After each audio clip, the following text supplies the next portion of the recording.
Well, now, while it may be September, I am standing in a beautiful rose garden. I'm here with Rich Bear. And Rich, so today we're going to talk about a few things, but let's start off with some concepts of what we should do with roses going into fall and winter. I think the most important thing that I tell all gardeners is enjoy them to the very fullest that you can. And that means you don't do anything special to them. You let them grow and bloom until the weather finally gets cold enough that they stop growing. They do not go dormant, so there's nothing you can do in the fall to help them. All you can do is enjoy them as much as you can. And you know, I have to say, Rich, that while living here since 1996, every time I've had roses, they have often bloomed into December and sometimes on really mild winters, even January. So they really aren't just going dead, dormant, are they?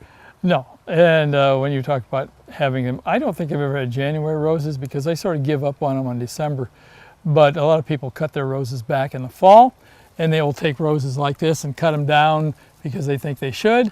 And I go, if there's buds and we have a couple sunny days in November and December, they'll bloom and they go in the house.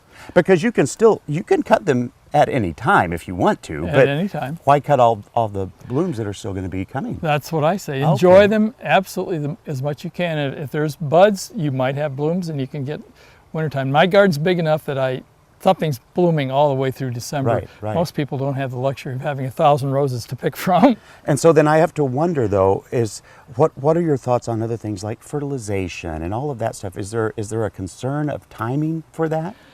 I hear a lot of things that if we encourage them to grow by like fertilizing them late in the year, the environment determines whether the plant is going to grow or not grow, and not anything you do. You can fertilize them any month of the year and it isn't going to suddenly kick them into growth unless of course there's been absolutely zero fertility in the ground and suddenly there's some. But that doesn't happen in our soils here. There's always enough fertility to grow lots of things. I said, look around the environment. The trees have been growing here for hundreds of years and nobody fertilizes them. And your roses, whereas you can encourage them to grow a little bit more and more vigorously by fertilizing them, they will do just fine with or without. So then when you prune this amazing garden, what time of year do you generally tend to start cutting them back a little bit? Well, I don't do the fall pruning at all for the reasons I just told you.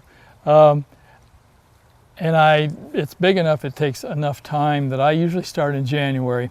And anytime there's a nice afternoon, I'll come out and do 25 or 30 of them, which everybody would be calling the spring pruning, where I cut them back hard. And I try to get it done by the end of March. Sometimes the weather allows me to get it done by the end of March, and sometimes it doesn't. Because it's not like you have a crew of 30 people out here helping you. No. Well, okay, so speaking of roses and blooms and all of that good stuff, tell me a little bit about this wonderful event that's happening quite soon. Well, we are having our fall show at the Lloyd Center.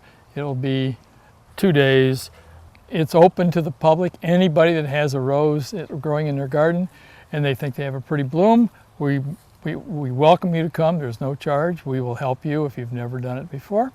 The hours are restricted to when they can do that, which will be between 6:30 actually, and 9:30, which is Saturday.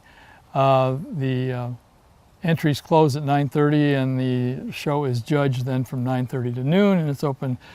The mall's open all the time, but we officially open the show about noon on that day, saying that all the judging has happened and all the winners are where they congregate on the winner's table. And we try to get, on the average, around 1,000 to 1,300 vases of roses. Wow. at that show. And that just proves how beautiful the whole rose thing can be, even going into the fall as well. The fall, if normally you get a little bit cooler at this time of the year, and a little bit cooler makes the colors brighter. Wonderful. And the blooms often get a little bit larger too, because they don't get cooked quite so fast by the sun. Today they're being cooked. Well, we love roses. Of course we do at Garden Time. And, we always think there's so many great ways and lessons we can learn about how to take care of roses. So for more information, not only on this wonderful event, but on roses themselves, you can go to gardentime.tv. We'll click over to the website, gather all that information. cut your blooming rose and take it into this wonderful event. Rich, thank you so much, my friend. Well, thank you for being here today, and we hope you have a good rest of the day.